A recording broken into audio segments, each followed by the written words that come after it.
హి ఓం నమ శివాయ్. ఓం నమ శివాయ్. ఓం శ్రీ భద్రకాళీ సమేత వీరభద్రస్వామిని నమో నమః. మాతృ పితృభ్యో నమః.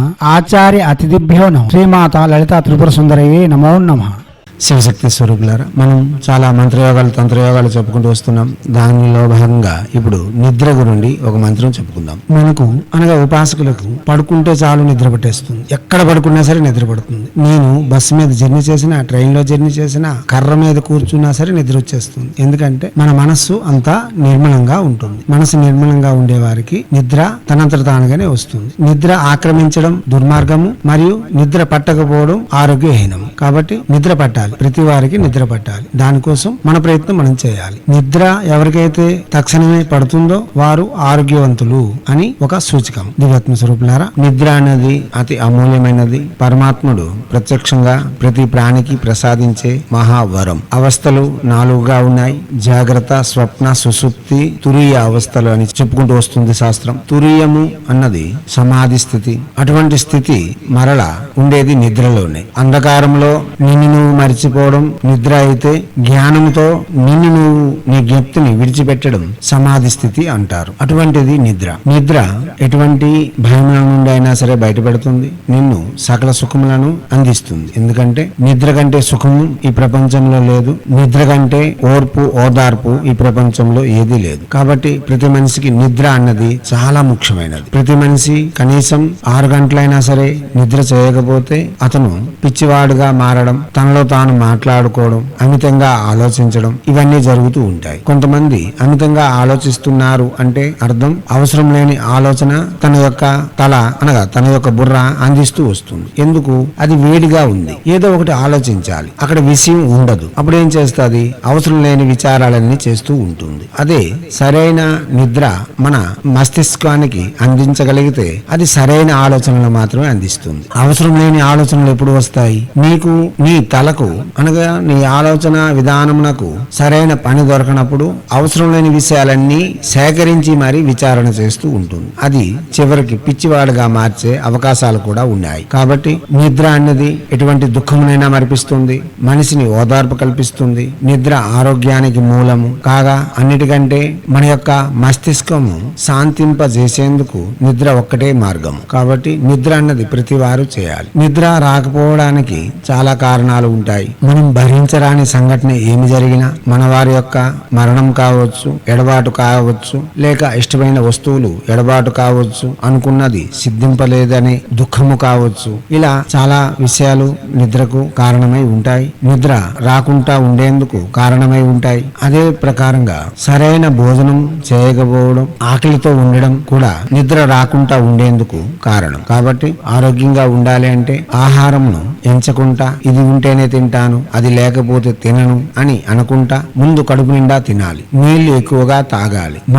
మన అవసరం ఉన్న విషయాలను మాత్రమే తలలో పెట్టుకొని దాని గురించి ఆలోచన చేయాలి. అసలు ఆలోచించవలసిన అవసరం ఏముంది? నిజంగా చెప్పాలంటే ఆలోచించవలసిన అవసరమే లేదు. ఎందుకంటే ఏ పని నువ్వు చేయగలవో అది చేస్తే పోలే, దాని గురించి ఆలోచన ఎలా? ఒక పని నా వలన అవుతాది, యజ్ఞము, లేక ఒక వ్యక్తికి మంత్రం ఇవ్వడం, లేక ఒకని సమస్యకు సమాధానం చెప్పడం, అది నా వల్ల అవుతుందన్నప్పుడు చేసేయడమే. లేదా ఆ విషయాన్ని తల వరకు తేకుండా వదిలేయడం. మరొకటి, మన వల్ల ఏదైతే కాదో అది భగవంతుని యొక్క అనుగ్రహము లేక ఇతరుల యొక్క ప్రమేయంతో అవుతుందో అది ప్రార్థన చేసి వారికి బతిమాలుకొని చేయించుకోవాలి. అసలు ఎలా ప్రయత్నించినా కాదు అన్న విషయాన్ని అక్కడే విడిచిపెట్టేయడం మంచిది. ఎందుకంటే ఎలాగో కాదు, దాని గురించి ఆలోచించి మన తల ఎందుకు వేడి చేసుకోవాలి? కావలసిన పని నీవు చేయవలసిన పని చేయగలిగితే చేసుకుంటూ పోవడం, అక్కడ ఆలోచించవలసిన అవసరం లేదు. ఏ పని అయితే నీ వల్ల కాదో దాని గురించి ఆలోచించవలసిన అవసరమే లేదు. ఒకవేళ భగవంతుడు లేక కొంతమంది వ్యక్తుల యొక్క ప్రమేయంతో పని పూర్తవుతుందన్నప్పుడు వారిని ప్రార్థనతోనో లేక వారిని ప్రసన్నత చేకూర్చుకొని మన పనులను నెరవేర్చుకోవచ్చు. మరి ఆలోచించి ఏం చేస్తాం? అనవసరంగా తలకు లేనిపోని బాధ్యతలు ఒప్పజెప్పి తలను వేడి చేసి మనం పిచ్చి వాళ్ళగా మారడం తప్ప. కాబట్టి ఎవరైతే తలను ఎక్కువగా వేడి చేసుకుంటున్నారో అనగా అనవసరమైన ఆలోచనలు ఆలోచిస్తున్నారో వారికి ఓపిక నశిస్తుంది. ఉంటుంది. దాని వలన కుటుంబంలో తగాదాలు వస్తాయి. మంచివారు కూడా చెడ్డవారు అవుతారు. ఈ రోజు స్నేహంగా ఉండేవారు కూడా రేపు దూరం జరుగుతారు. చివరికి వారు ఒంటరిగా మిగిలిపోతారు. ఈ దుఃఖాలన్నీ కారణం మనం అవసరం లేని ఆలోచన చేయడమే. కాబట్టి వీటన్నిటినీ మనం దృష్టిలో ఉంచుకొని మనకు అవసరమా, అవసరమైతేనే ఆలోచిద్దాం. అసలు ప్రపంచంలో అన్నిటికంటే ముఖ్యమైనది ఆలోచన విధానం. ఒక మనిషి యొక్క ఆలోచన విధానం తనను చక్రవర్తిని చేస్తే, ఒక మనిషి యొక్క ఆలోచన విధానం నేరస్తుడిగా మార్చి జైలుకు పంపిస్తుంది, లేక ఈ సమాజంలో ఒక రాక్షసుడిగా నిలబెడుతుంది. ఒక మనిషి యొక్క ఆలోచన దేవతగా మారిస్తే, ఒక మనిషి యొక్క ఆలోచన నీచుడిగా తయారు చేస్తుంది. కాబట్టి ఆలోచన అన్నదే శుద్ధమై ఉండాలి. ఆలోచన పవిత్రమైనది అయి ఉండాలి. దానికోసమే భారతీయ ఋషులు చాలా వరకు మనకు చాలా విధానాలు చెప్పి ఉన్నారు. ఉదయాన్నే లేవడం, ఎందుకంటే అప్పుడు చల్లగా ఉంటుంది, ఆహ్లాదకరంగా ఉంటుంది, ప్రకృతి చాలా రమణీయంగా ఉంటుంది. అటువంటి పరిస్థితుల్లో మనం నిద్ర మేల్కొని బయట తిరగడం, మన వ్యవహారములను ప్రారంభించడం వలన మన మస్తిష్కం చాలా శాంతంగా ఉంటుంది. ప్రపంచం వేడెక్కినంత వరకు నిద్ర లేవకుండా, ప్రపంచం వేడెక్కిన తర్వాత అనగా ప్రపంచం కర్మలందు సిద్ధపడిన తర్వాత ఈడు లేచి తర్వాత పరుగులెడుతూ సమయం చాలక పగలంతా శ్రమించిన శ్వాసలతో వేడెక్కి ఉన్న ఈ భూమిలో మెలకువై ఉంటాడు. అప్పుడు ఏం చేస్తారు? ఈ ఆందోళనకరమైన శ్వాసను స్వీకరించడం, ఆందోళనకరమైన సమయమందు వేచి ఉండడం వలన అనగా మెలకువతో ఉండడం వలన తన యొక్క మస్తిష్కంలో కూడా ఆ ఆందోళన చేరుతుంది. అతను ఆందోళనగానే జీవనం చేస్తాడు, లేనిపోని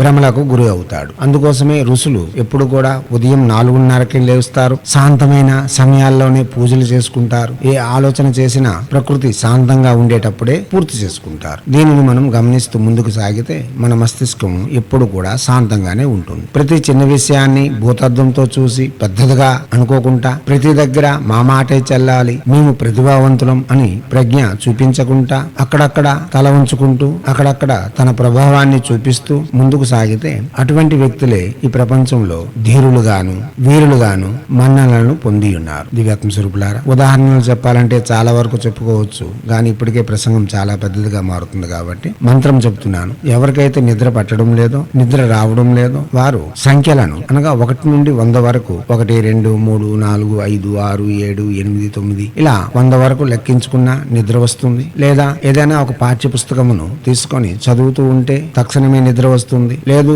మంత్ర దేవత యోగిని యొక్క అనుగ్రహంతో మాకు సమ్మోహన నిద్ర కావాలి అనుకున్న వారు ఈ మంత్రము ఒక 108 లేక ఒక 2 మాలలైనా సరే మననం చేసుకోండి, వెంటనే నిద్ర వస్తుంది. దీనికోసం దీక్షలు కంకణాలు ఏమీ అవసరం లేదు. ఈ మంత్రం నేర్చుకుని ఉంటే చాలు. ఎక్కడ మీకు నిద్ర పట్టడం లేదో అక్కడ ఈ మంత్రం మననం చేసుకుంటే చాలు. ఇప్పుడు మంత్రము శుద్ధే శుద్ధే మహాయోగిని మహానిద్రే స్వాహ. మంత్రం మరోసారి శుద్ధే శుద్ధే మహాయోగిని మహానిద్రే స్వాహ. మంత్రం మరోసారి శుద్ధే శుద్ధే మహాయోగిని మహానిద్రే స్వాహ. దివ్యాత్మ స్వరూపులారా, ఇటువంటి మంత్రములు ప్రత్యక్షంగా జపం చేసుకొని ప్రతిఫలితములను పొంది మనకు వస్తున్న భయముల నుండి ఆపదల నుండి విముక్తి పొంది ఆనందకరమైన జీవితం కొనసాగించేందుకు మన హైందవ సనాతన ధర్మ ఋషులు మన కోసం అందించి ఉన్న అతి సౌమ్యదాయకమైన సహజమైన సాధనలు ఇవి. వీటిని ప్రతి వారు చేసుకోవచ్చు. ప్రయత్నపూర్వకంగా చేసి ప్రఖ్యాతిగాంచిన ఫలితములు పొంది ఉన్నతమైన జీవితం గడుపుకునేందుకు తమ వంతుగా నిర్మాణాలు చేసుకుంటారని ఆశిస్తూ హైందవ సనాతన ధర్మ ఋషులు మనకు అందించిన విద్యలు వినియోగించుకోవడంలోను, భారతీయ సంస్కృతి సాంప్రదాయాలు కాపాడడంలో ముందంజలో ఉంటూ మన ఆచారాల యొక్క గొప్పతనాన్ని ప్రపంచానికి వెలుగెత్తి చాటేందుకు మనవంతుగా కృషి చేయాలని కోరుతూ ఎప్పుడూ మీ సేవలో రత్నశ్రీ హిందూ సేవ సమాజ్ ఆచార్య భీమ్ సింగ్ రవికుమార్ ఆఫ్ నిఖిలానంద సాగర్ మహారాజ్.